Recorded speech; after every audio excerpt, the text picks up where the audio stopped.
Release the Kraken! Welcome back, fellow game designers.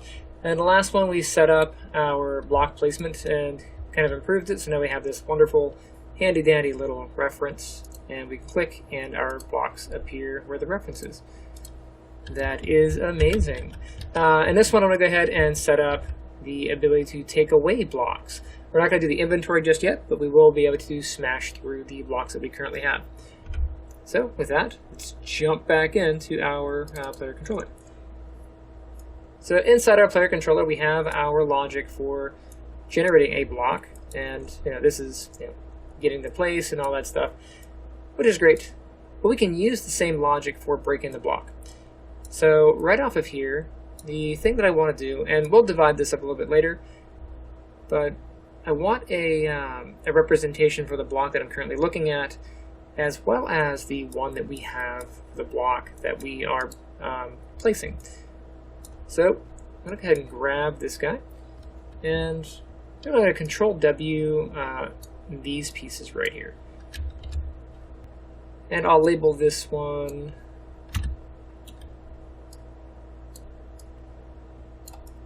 to bring up a comment, just select the area that you want and press the C key. I'm going to go ahead and label this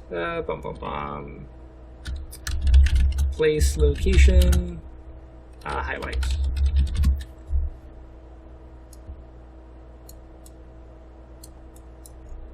Okay. And this one I'll move over here. This one I'm going to label current location highlights.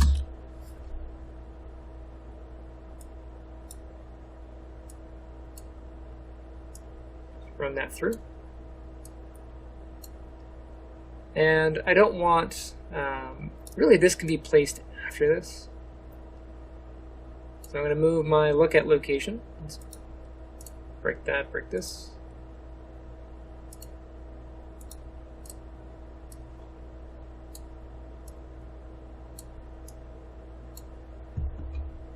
From my cast, I'm going to go directly into our debug.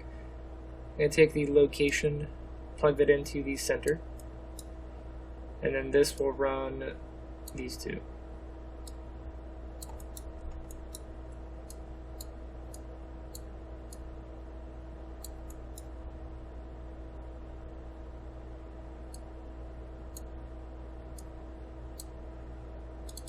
I'll make a reroute node by double clicking the line here. And that's a little bit nicer.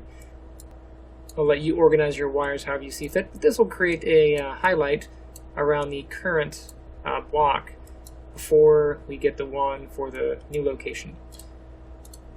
So do that. So here's this one, and if I look at it, you can see it's hovering or highlighting the old one and showing a new location. And you can create, of course, a different color for one or the other. It's up to you. Okay. As far as removing a block, let's go into our project settings just to make sure, see if we set up the key for that. Let's see, I want action events, primary action and secondary action. Okay, that way. So I'll find a spot. And we created this secondary function for our placement, which is really weird. We did this over here. I'm just going to move this. This is our place block function. Move this over here.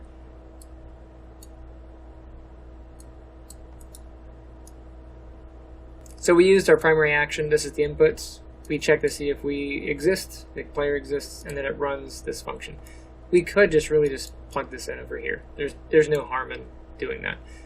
But if we ever want to call this from something else, we have the option. So I'll just leave that as it is. And I'll do something similar for the removal of the block. So I'm going to do secondary action. Borrow this logic.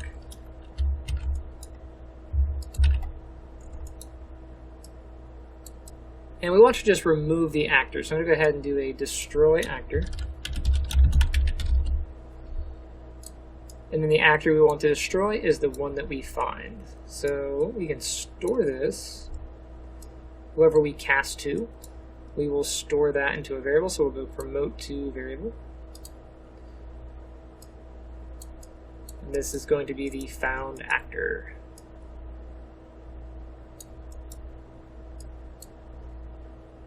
So I'll label this, I don't know, you can name it block you're looking at, found object, whatever, what do you want?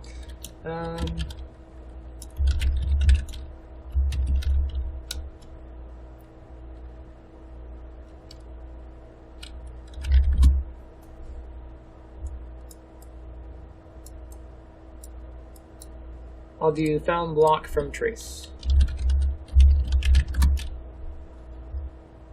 And I'll store that here.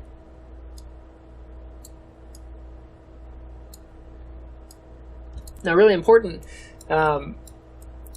this is only going to be loaded whenever this is successful. So just like we're doing with our player, whenever we're scanning for it, we should, before we even try to destroy it, make sure that we're still looking at it. So right now this will work. If I go and look at a block and I right click, it'll destroy it, which is great. But if I'm looking somewhere else and I click, now I'm going to exit, and I get a bunch of errors. It says, hey, the thing that you tried to destroy didn't exist. So the simple solution in our particular situation is just do an isValid check. There's more than one way to do this, but given our current setup, this is the simplest solution. So run that through, and if it's valid, we can do that. And then if I right click out here, no errors, and I can of course remove blocks, and I can place new blocks.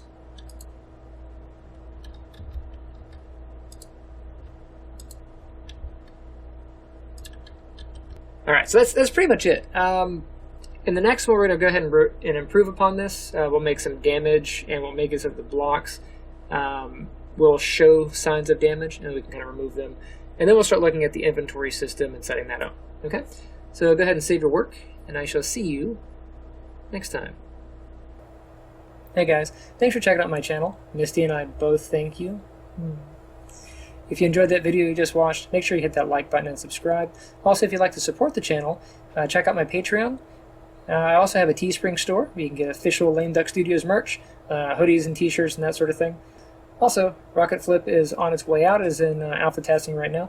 Just a very, very simple action clicker game. It's pretty fun.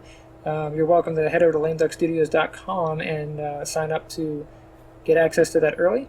Help me test it and suggestions and whatever not that kind of go into the development process. I would make it a better game overall. My usual posting schedule is I create new content on Sundays and I release content on Wednesdays. With the summer kind of rolling out, I'm getting back into the usual schedule, so stay tuned, and I shall see you next time.